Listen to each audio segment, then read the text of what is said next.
药神会欠我家的债，你该还了！小心！没事，我只想阻止药神。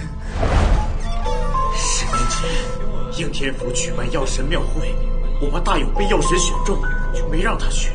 可当天晚上就来了个人，想让令郎加入药神会，成为药神药童，光宗耀祖，造福世人。大勇不会去的，你还回吧。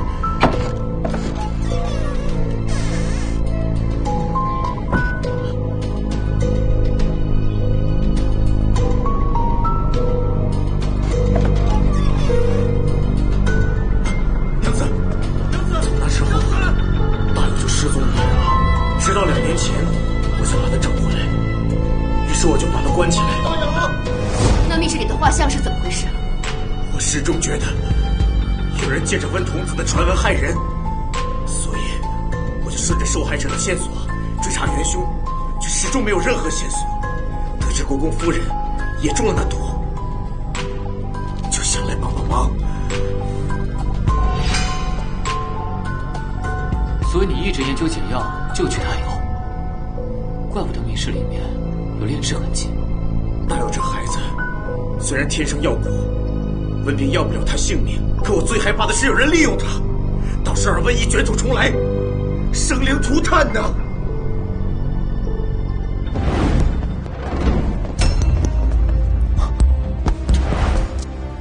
不好，曲大友已经逃出去了，我们得赶快找到他。我怀疑曲大友已经在那个人手中了，也是那个人引我们金旁曲大友。事不宜迟，我们分头行动。我研究解药以防万一，你搜集线索，找到真相。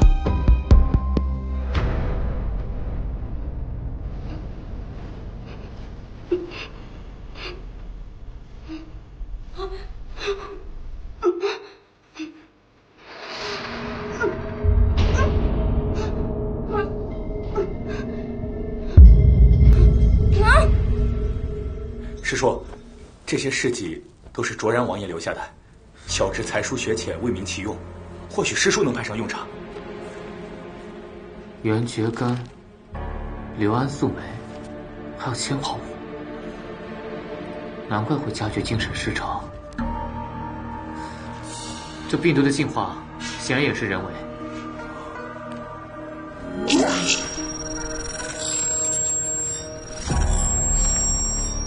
检测结果出来了，蒸煮过的艾草灰可以吸附毒素，再加上曲三通过《伤寒论》研制的催吐法，再配合卓然王爷留下的抗菌药，应该可以达到针对性的解毒效果。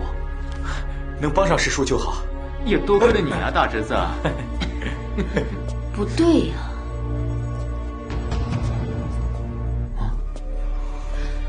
你看，这案发的时间和案发地点都对不上。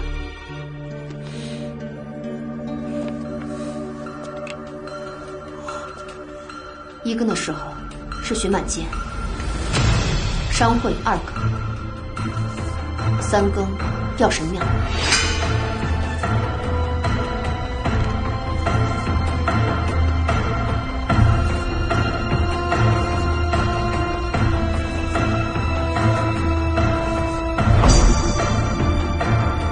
没错，应该就是他。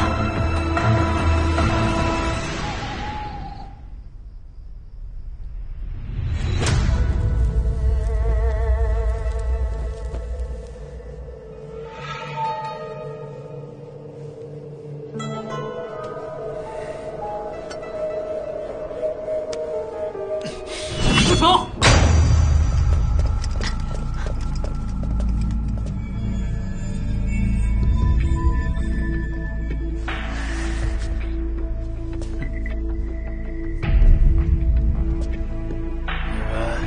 是怎么发现我的？你每次作案都会提前打更报时辰，就是为了方便下药，来制造不在场时间。这案发时间和案发地点都对不上。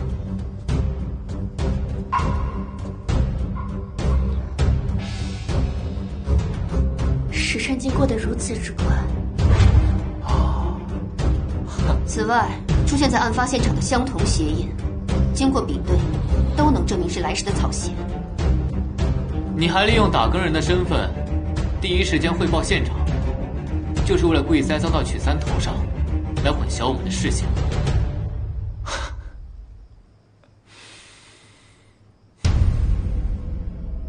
药神为世人做了那么多，而他们却毫无感念之心，还想拆了这药神庙。我只好送他们去死了。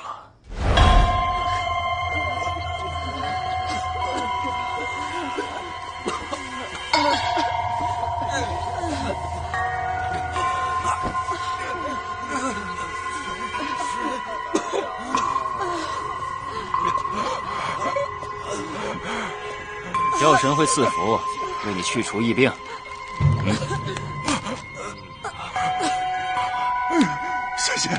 谢谢你，谢谢你救了我一命。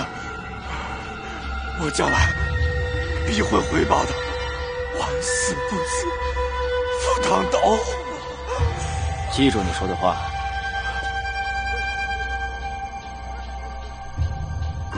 有些孩子是温童子的化身，这降生起便污秽邪恶，但药神会在他们身上施药祛病，便能救济更多像你一样的百姓。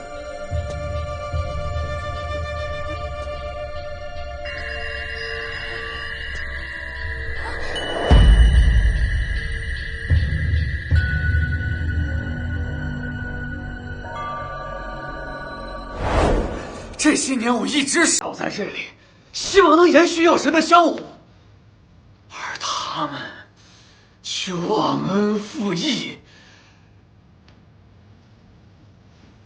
我替药神惩罚他们，又有什么过错呢？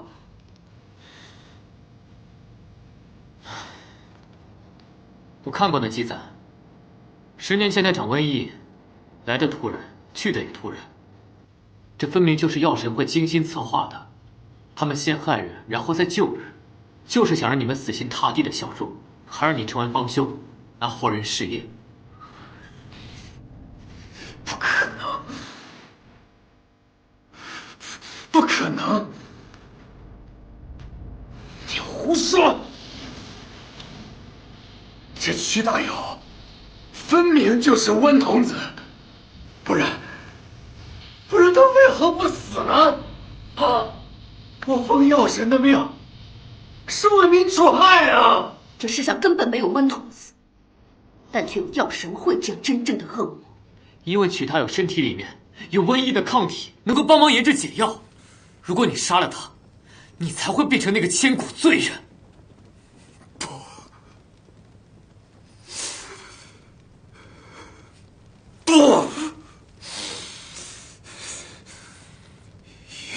药神的不会骗我的。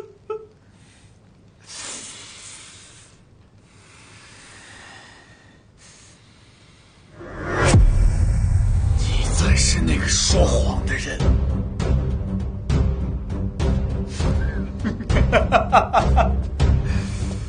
现在我要带着温童子一块儿去见药神。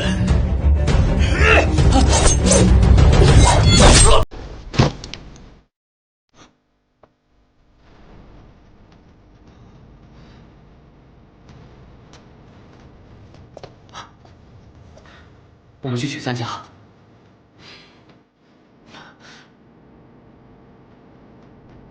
哎呀，祸事啊！你们烧了药神庙，救了那个温童子，现在百姓担心瘟疫再起，都在外面要交代呀！谁这么大胆，敢在本郡主府上闹事？哎，等一下，你之前霸占药神庙，他们这口气还没咽下去，你现在出去就是火上浇油。没错，百姓大都单纯，他们对药神温童子深信不疑，一时半会儿很难讲清楚。要知道他们信贵神，是胜于信你们王公贵族的。如果非要选择的话，他们必然会追随前者。现在最好的办法就是治好国公夫人，证明瘟疫已经过去，让他们安心。放心吧，王倩婷去取药了。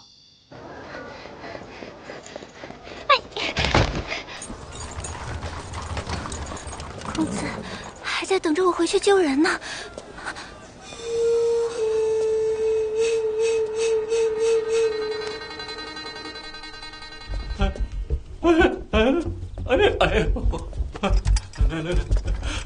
过来！现在外面的百姓是越来越激动，我看为亲之计，只有把柳川先交出去，当成罪魁祸首。爹怎么能这样呢？哎呀，虽说这件事是郡主惹出来的，可她是千金之躯啊。至于你是我女儿，我是刚上任，我要把她舍弃。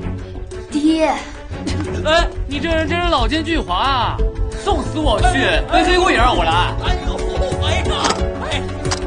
顾不上那么多了，召集所有府兵，加丁镇压乱民。殿下不可妄动。柳川是我的人，打狗还得看主人呢。啊！少爷，少爷，姐姐你可算来了，你再不来人就死了。拜见嘉王殿下。人参，王兄，一二，王兄，一二莫慌。外面的百姓已经被本王安抚住了。你平日里边任性霸道惯了，今日差点酿了大祸。王兄，莫非他……殿下明鉴，今日之事都是那姓柳的小子惹出来的，与郡主和其他人无关呢。原来他是嘉王，怪不得仪表不凡，风度翩翩。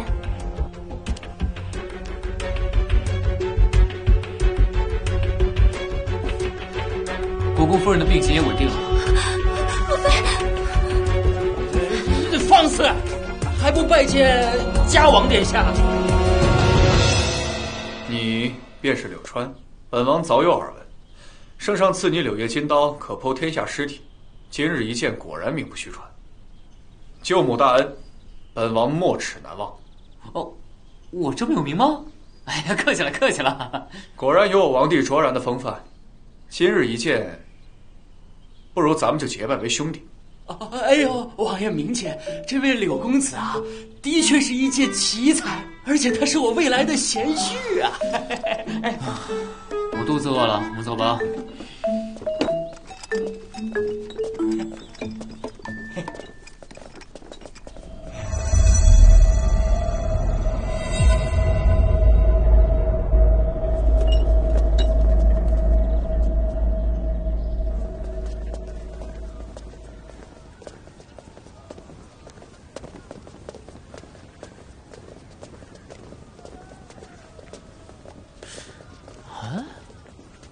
不知道里面要供什么神啊？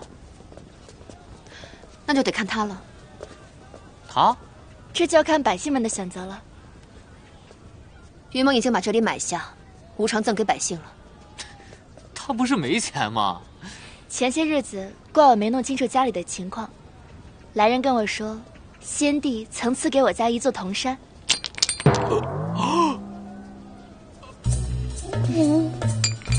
我还到处拉人投资呢，没想到金主就在我身边呢。土姑娘，这寒舍你想住多久就住多久，你有什么需要跟我吩咐，尽管说。给你，都给你。少爷，那我岂不是天天都睡不着啊？哎呀，现在的委屈是为了将来的辉煌嘛。柳公子，怎么好几日没有来我们宝月楼了？上次的事情还没谈好呢。现在有了销售渠道，又有了资金支持，我成为大宋首富指日可待了。领导，我请大家去吃饭。柳川，柳川，你躲什么呀？干嘛？你干嘛？你要干嘛？什么时候当我的贴身侍卫？那我不是成了你奴隶了吗？立马救我！柳川，救我！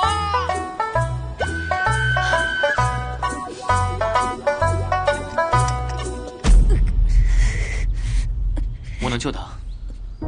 那骷髅草到底是什么？我至今也未弄清楚。当年找曲大有的男人，你还有印象吗？说来也奇怪，我怎么也想不起来他的样子。我只记得他衣着华贵，气度非凡，好像真的是药神的样子。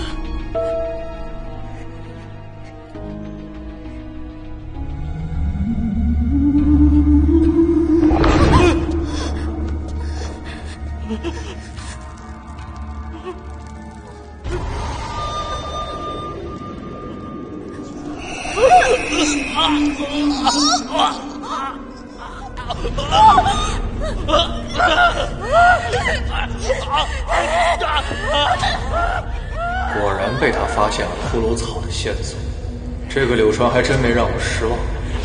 既然如此，那就让他为我办件事情。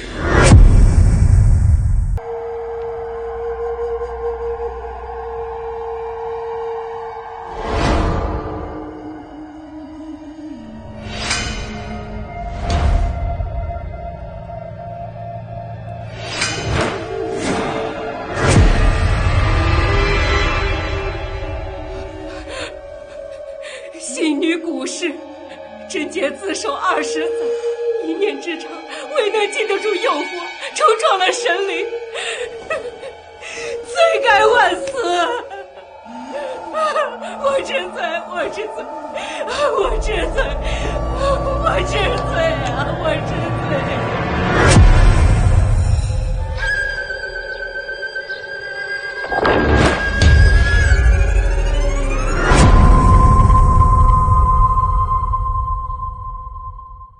继续坚持服药，应该很快就能痊愈。多谢柳公子，你的大恩大德，我无以回报。你这2年的发现、研究都帮了很大的忙。等你儿子能开口说话，或许就能知道一切背后的真相。但我觉得，制造这东西的人一定有什么大阴谋。你怀疑涂老爷一案也和药神会有关？他们来自同一病毒源，跟这病毒发生了进化。进化？哦，病毒和人一样，他们也是物竞天择，适者生存。但这病毒它自身会发生变化，来适应这种环境。可是它能在这么短的时间内就变得有传染性，显然传染一定是人为所致。那如果对方居心叵测，岂不是非常危险？那简直就是在做生化武器啊！那怎么可学得了？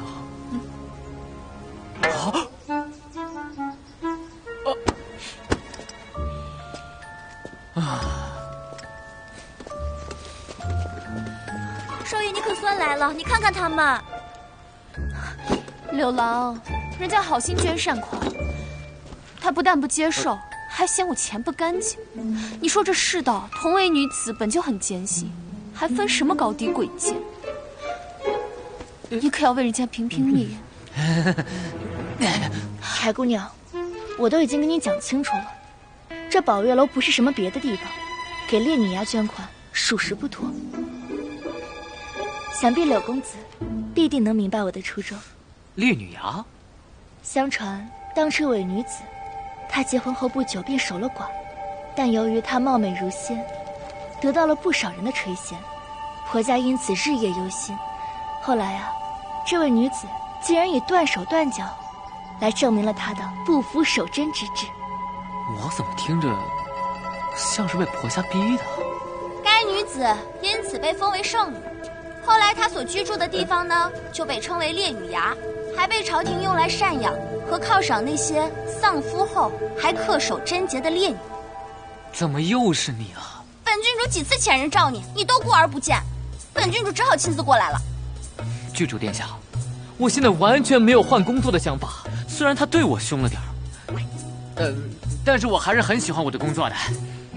放心，本郡主啊，不让你到府中伺候我了。本郡主决定呢，去应天府当仵作。我觉得呢，还是验尸更有意思。大姐，你饶了我吧！柳郎，人家受了委屈，你还没给人家评理呢。柳公子通情达理，孰是孰非，他自然分得清楚。刘川，只要你肯答应我，你要什么我都给你。住手啊！少爷，不要松手！不要再打扰他了！别不要再打扰他了！那都干嘛抓他？还有你，不把本郡主放在眼里啊？柳川呢？柳川在那边，我带你去找他吧。柳川。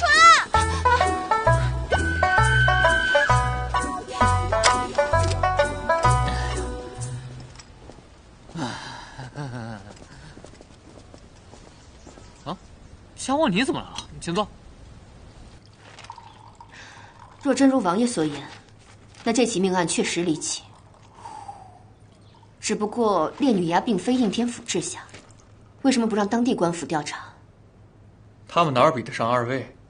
一位有勇，一位有谋，简直是天衣无缝，珠联璧合。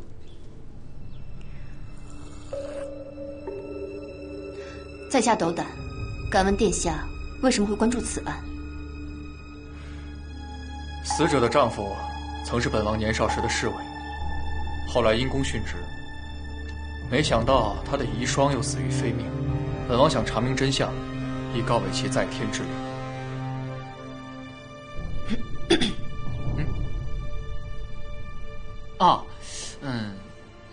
跨县执法难度太大。再说我们手上本来就有很多案子，那真是可惜了。本王还想见识见识柳兄的探案手段呢。不过此案确实棘手，柳兄审事夺事也可以理解。那本王就不叨扰了，告辞。恭送王爷啊！想激我没门！除了这个死者，烈女衙还出现过2次呢，都是突然病毙，所以官家没有上报。但死者的死法，看，2名死者死前都发过高烧，且性情大变，死状狰狞，双眼突出。药神会，他是有意留下的，就料定我会去。那你如何打算？这该死的胜负欲啊，还真让他燃起来了。走，走。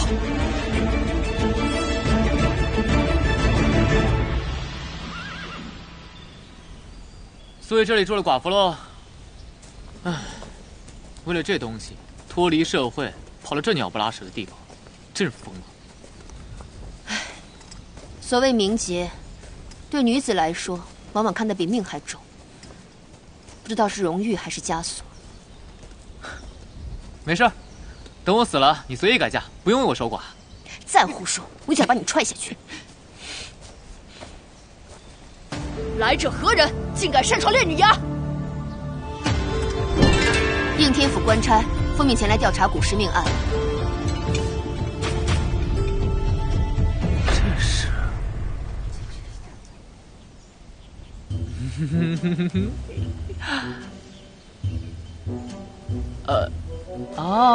一个村长，一个治保主任，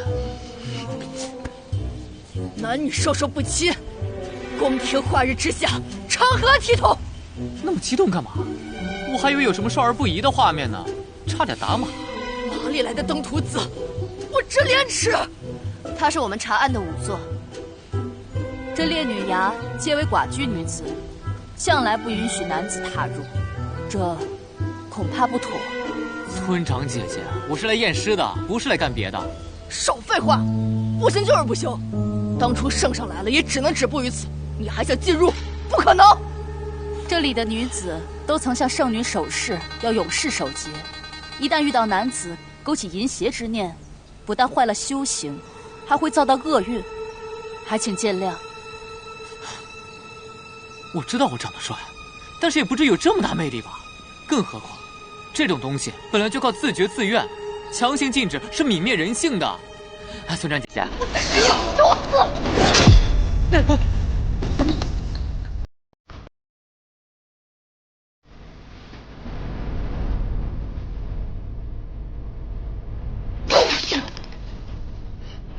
他是不是内分泌失调啊？脾气比你还大。他武功不在我之下，不能动碰。不如我自己进去，你先回去等我。好，那你小心点。下次给你。走吧。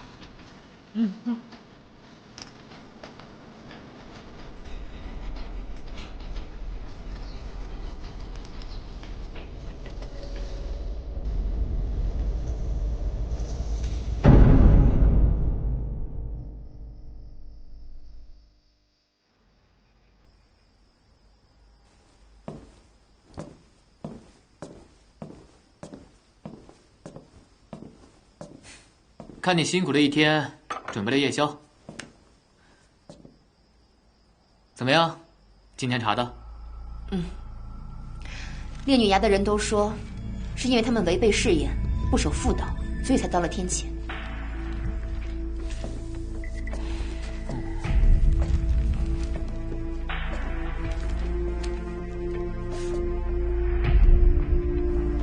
这个是什么？是我在门口找到的。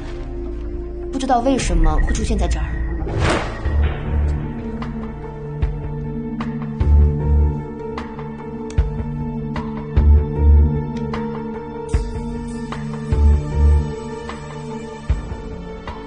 看尸僵程度，案发时间应该是昨晚，亥时到子时。根据窗口形状和深度目测，锐器自下而上刺入心脏动脉。造成大量失血，休克致死。由于死者为贵姿，血迹向地面喷射，应当形成离散的、点状的及小片状血迹。但由于血液喷射后，凶手再次刺入心脏，反复多次，持续放血。创口和创源外翻明显，甚至由于多次刺入的时间差异。已经出现了滴漏状血迹和浸润状血迹，直到大部分血液流失。明明刺入心脏已经一击毙命，但凶手偏偏多此一举，甚至冒着被发现的风险又刺了多次。这种行凶手段呈现出强烈的虐杀特征，也或者是为了泄愤，说明凶手很可能是死者仇家。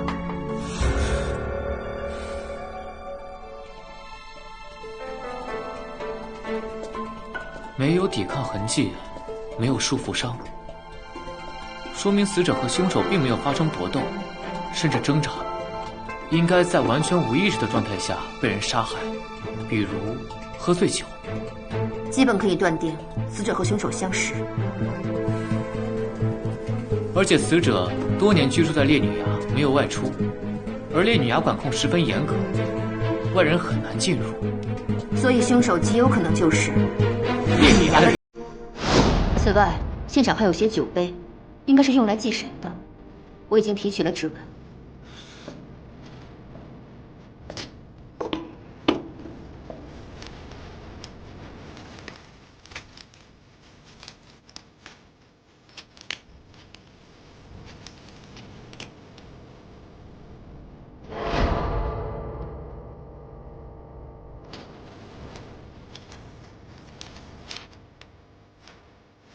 酒杯上的指纹，除了死者外，还有另外一个人。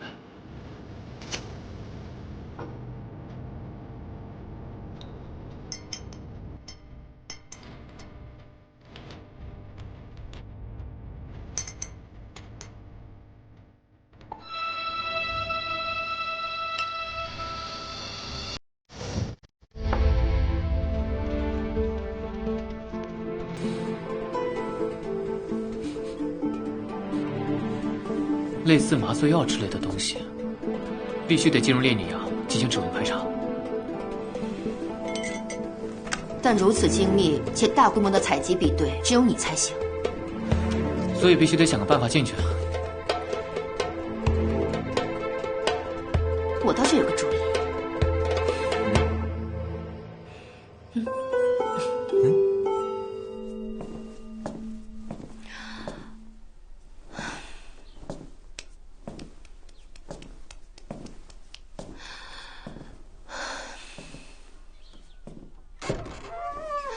怎么样？看仔细喽，你可别被吓到。哎呀，过来。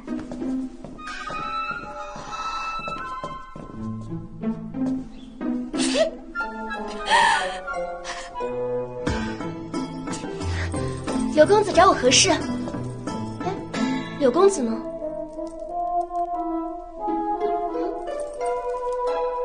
这位姑娘是……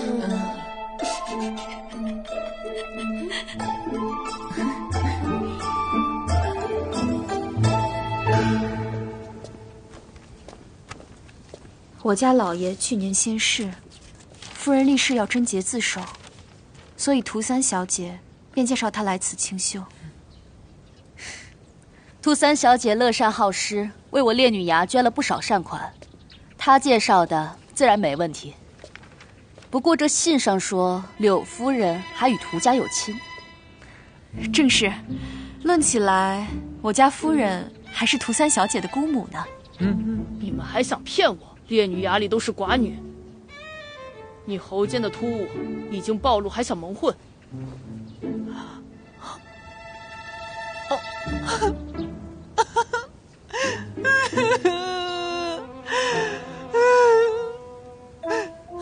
我自小便身患恶疾，喉间突起，被人嫌弃，无人敢娶。若非我夫君，恐无人怜惜。他炸死我本想为他守节，没想到这里也会嫌我的怪命。夫君我好命苦，看来这女道也不会接纳我。那我就随你而去，一死了之。我本来举起了烈女衙投奔你们的，结果你们也不给我活路，我好命苦。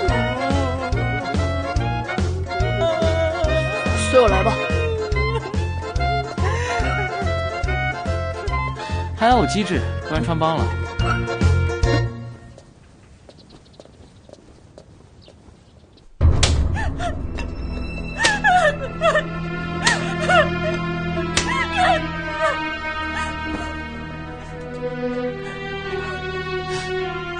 这不会是什么邪教组织吧？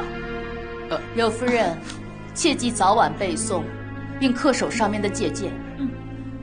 既然来了烈女衙，就要做到清心寡欲，否则一旦产生什么歪念，被圣女看在眼里，迁怒下来，就会像古时一样受到天谴。再过日落钟晓后，就要关闭门窗，不许外出，以杜绝邪念，违者重罚不饶。柳夫人还请早些歇息，记得沐浴。7日后会为你举行这受戒仪式。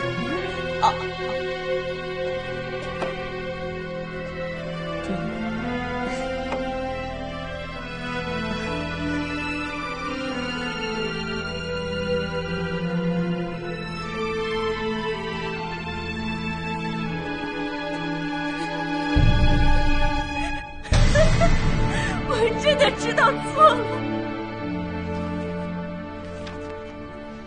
禁止见到男人也就算了，连脑子里想都不准。怎么，他们还能控制人的思想？简直荒唐！唉，本来就是大门不出二门不迈的安分夫人，来这里就是为了贞洁牌坊，流芳后世，自然会听话。这目标人群筛选得很精准嘛。终于有机会跟柳郎独处了，而且还能共处一室。啊，难怪这么积极要配合我当丫鬟啊。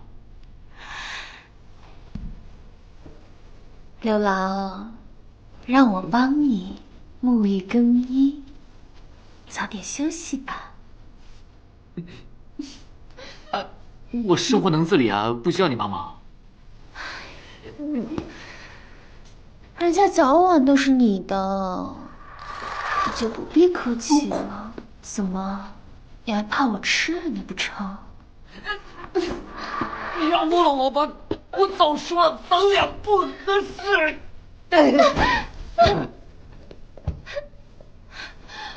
你是不是大热？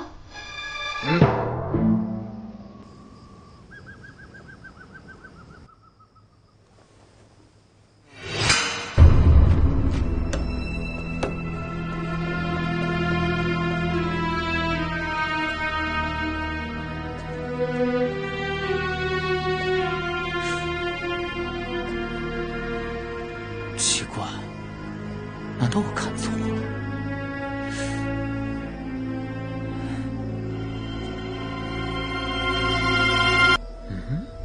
大人明鉴，我是来给婆婆烧纸以表孝心的。你婆婆是遭天谴而死的，不配在此圣地接受香火祭拜，而你，天黑钟响后还敢出门，分明是心中一念未尽。我要替圣女好好惩罚你才行。住手！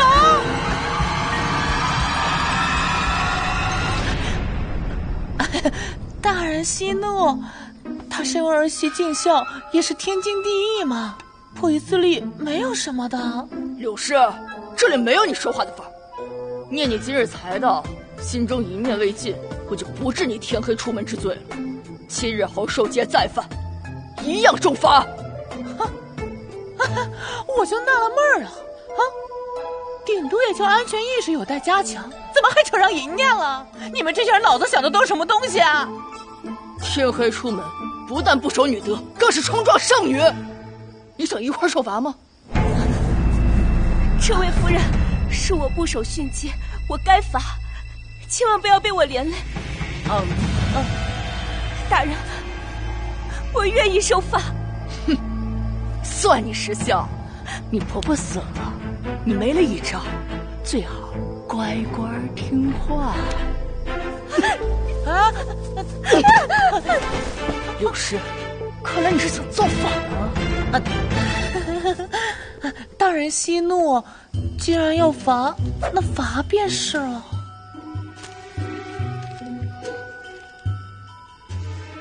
你这是什么意思？既然犯了错，就要受到惩罚。但是皮肉之苦就算了，不但圣女不忍心看，而且大人还费力气。你说呢，大人？算你们识相，这次就算了。哼，多谢大人。我去，我好像还有点适应当女装大佬呢。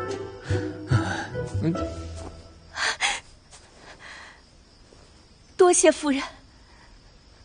那团练平日根本不近人情，要不是今日夫人出手相助，妾身肯定少不了受罪。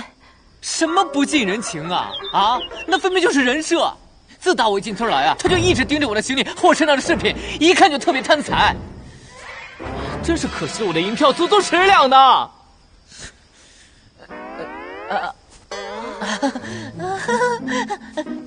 时间不早了，姐姐送妹妹回家。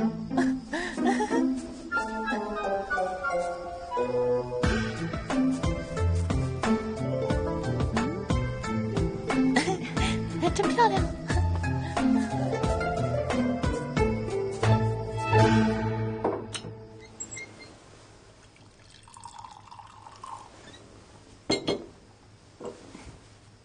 谢谢。看来你还挺孝顺的嘛。孝顺公婆是子女的本分，夫人过奖了。只不过不知道你婆婆对你怎么样。婆婆温良淑德，待我更是视如己出。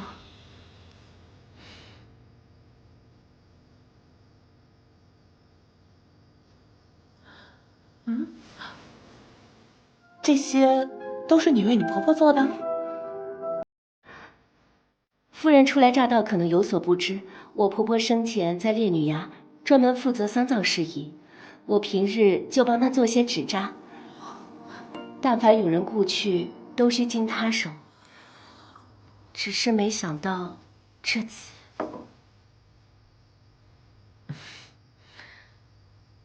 那我就先不打扰妹妹了，我先走了。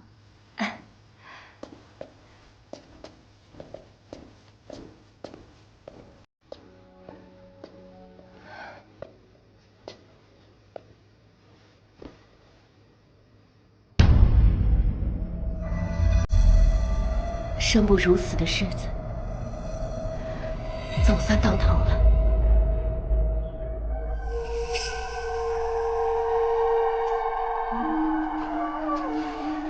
刘烨，怎么来这么早？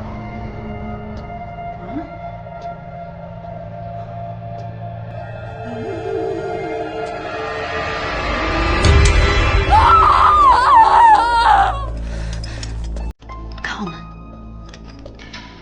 我是借询问的由头才来见你的，不宜久留。现场勘查过了，和古尸的死法十分相似，连凶器都可能是同一种。同样有个下药的痕迹吗？对比过，古尸现场酒杯上的指纹不是古雨的。你怀疑是他？至少传闻里他们婆媳相处融洽，亲如母女，只是表象。而且古雨明显被虐待过，只是他刻意隐藏。昨天晚上他刚被团练欺凌过，今早团练就被发现死亡了，而且死法如出一辙，这实在太诡异了。那你说现在怎么办？诸位前来见女衙，贞洁自守，都曾在圣女面前立下誓言，要恪守妇德，清心寡欲。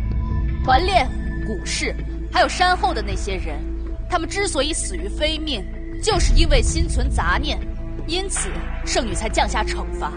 希望各位引以为戒，严守训诫，时刻自省，切莫重蹈覆辙。烈女衙所有人的钱财都要上交，而团练却藏匿私财，所以女官认定她也是被圣女取命，借着人命案恐吓众人，逼他们顺从，实在太过分了。利用恐惧也是控制人心的一种手段。这种鬼地方，他们那些活生生的人，怎么可能待得下去啊？还是按照原计划进行，我负责暗中排查。只不过这样不知道查到猴年马月，得另外想办法。另外，关于古氏，我还掌握了新的线索。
房间还有胭脂水粉，大家不妨都去试试。好啊。古雨，你也一起来吧。走吧。大人，在下还有些事情想要确认，也好尽快回去交差，烈女衙也尽快清静。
么样？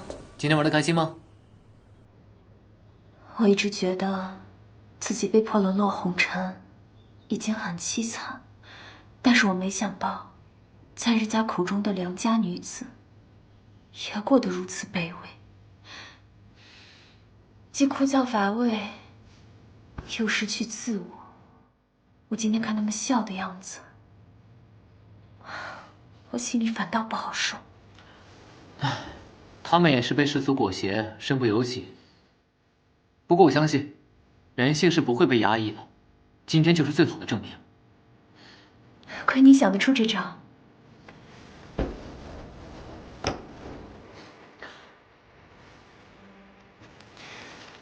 我告诉过他们，要记下他们喜欢合适的款式，这样就能进行对照。还得是你。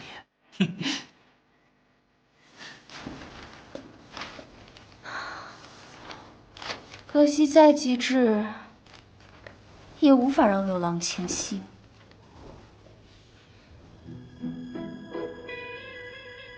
你干嘛呢？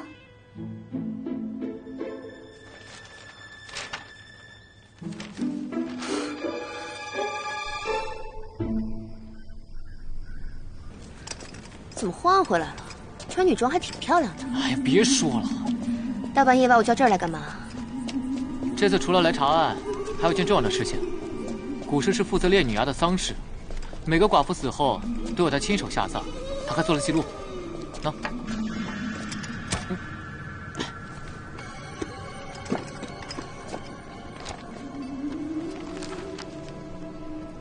这上面的名字为何有红有黑？根据家王提供的资料，黑色的都是上了年纪自然死亡的，而红色的都是年轻妇女死于暴毙，也就是他们口中所说的天谴。你是想验证他们的死因？嗯。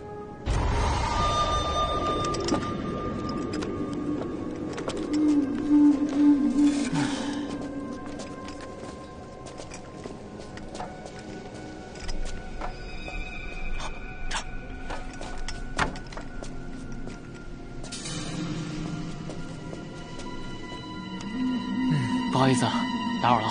我们也是想帮你探究真相，从这开始吧。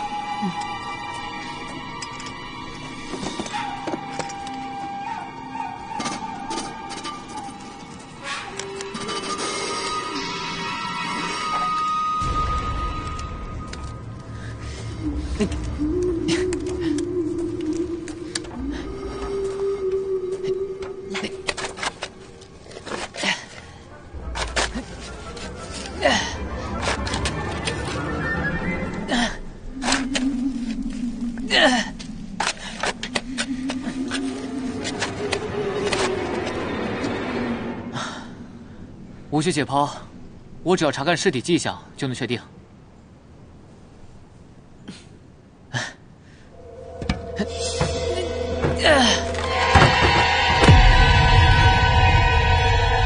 空的。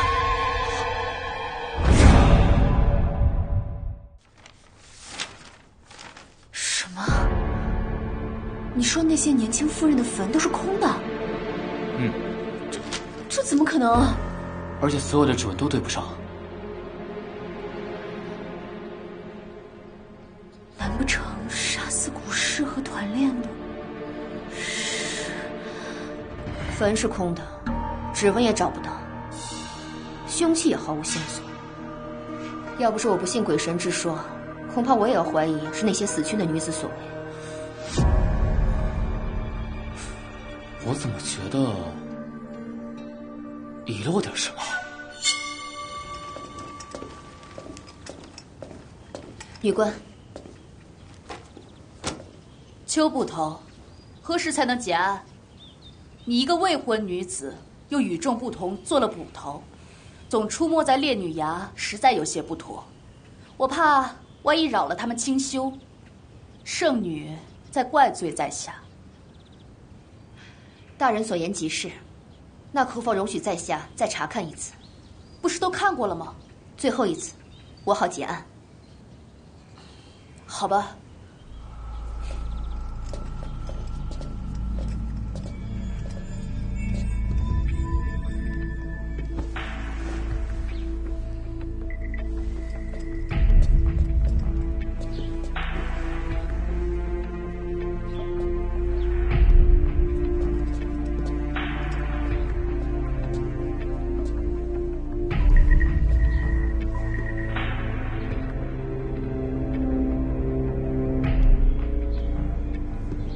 有什么发现吗？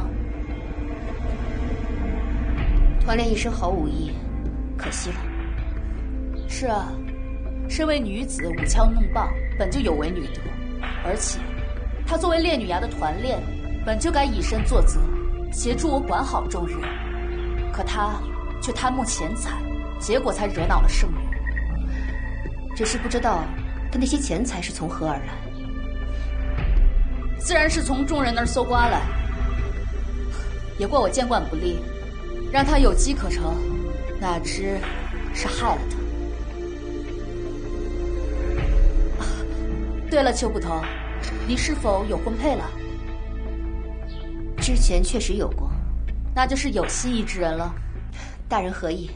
我只是想奉劝你，身为女子，本就该恪守3从4德，早些相夫教子，而不是像你这般抛头露面，不慎乱了心性，沾染邪气，那可就万劫不复了。那个人可从来不会如此要求我，反而他始终都在鼓励我、支持我、帮助我，和我一起探究世间的各种真相。和他在一起，从来不会失去自我，相反，我能清楚地知道自己想要什么，他亦如此。我想，这才是世上最舒服的男女关系吧。罢了，本官只是想在告老还乡之前，能多让一个人迷途知返，也算功德一件。大人要告老，只可惜功德未能圆满，还是有古事、团练这些心存杂念，只能靠后人了。那在下告退了，还请邱捕头尽快结案。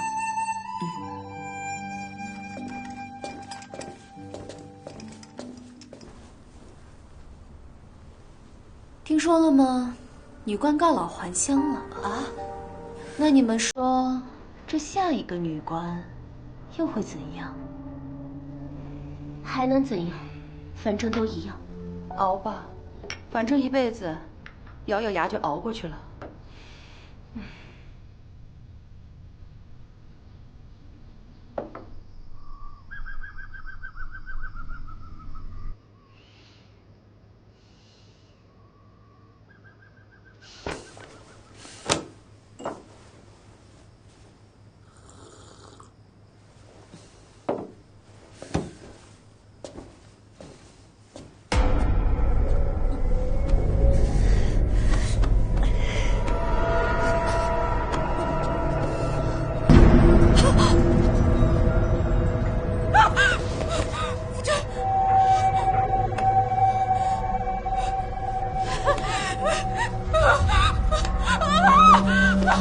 我21年早逝，都是你这个丧门星给害的。你为何还活着？不给我儿陪葬？难道你要改嫁？没有，我没有。你公婆已死，你无需殉葬保明节。我给你个去处，那里今后由你掌管，你只需定期为我提供一些资源。大人放心，烈女衙都是些国家不管不顾的寡妇，就算是死了，也没人在意。这件事儿就交给妾身来办，保证神不知，鬼不觉。是你之子，大人享受说谈何容易？那些女子没了去处，在神便是。没错，我们将这些假死的女子卖出，是照样赚得盆满钵满。骗我！为何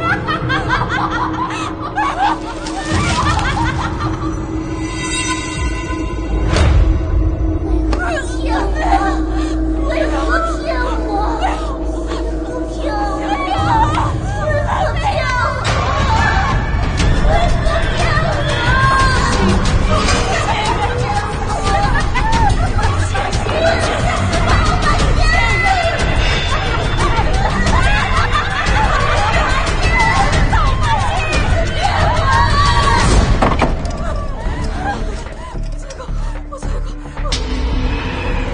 什么东西？我错过，我没有。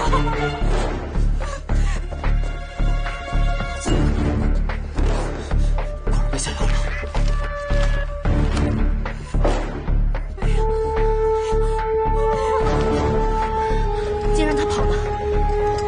地不成？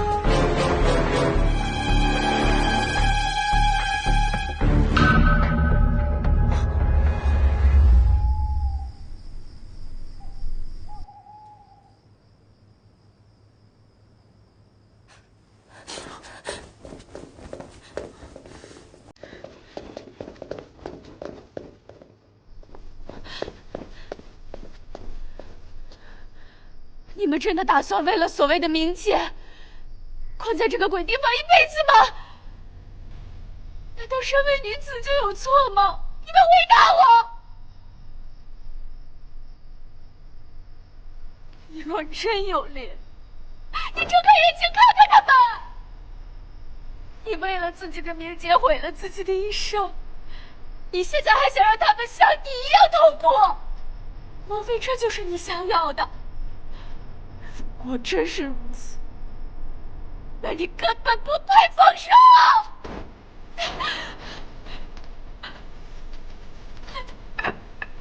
休不就此，请归前日。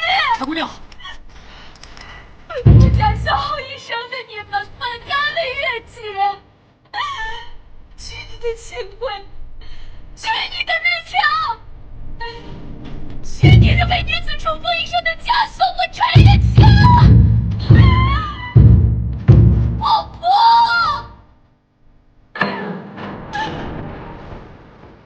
赵姑娘，你已经做得很好了。无论他们做出什么选择，你的出现一定会让他们每一个人都记忆深刻的。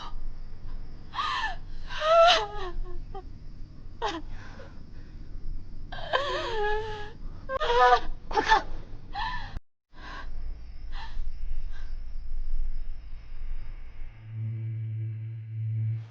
你诱骗那些守寡的女子来此，然后挑选合适的目标，制造假死，再偷偷把他们卖掉。你这都把他们弄哪儿去了？起初送给救我的那个人，我从来不敢过问。后来不知为何他不再要人，也是团练古氏找了其他门路，一切都是他二人经手，我只是负责打掩护和安慰震慑他人。你之所以要告老还乡，也是因为那2具尸体死于非命吗？不是，我们的行径一直隐藏得很好，可毕竟丧尽天良，早晚会遭到报应。果然，团练、古氏都受到了天谴。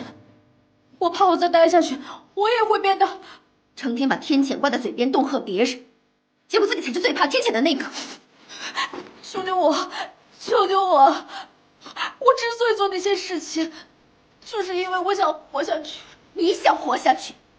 那些被你坑害的女子呢？她们现在可都生不如死。你也曾经血腥逼那些礼教丧民，却还在利用这些东西残害他们，愚弄世人。我真恨不得杀了你！秋月，你先回县衙，明天带人来收尸，这里我负责善后。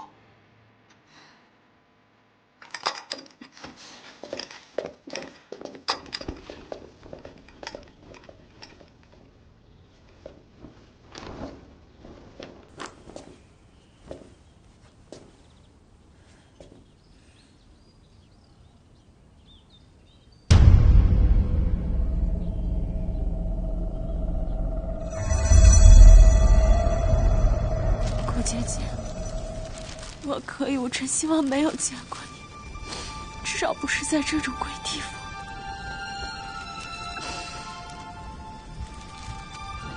希望你下辈子不要再这么悲苦。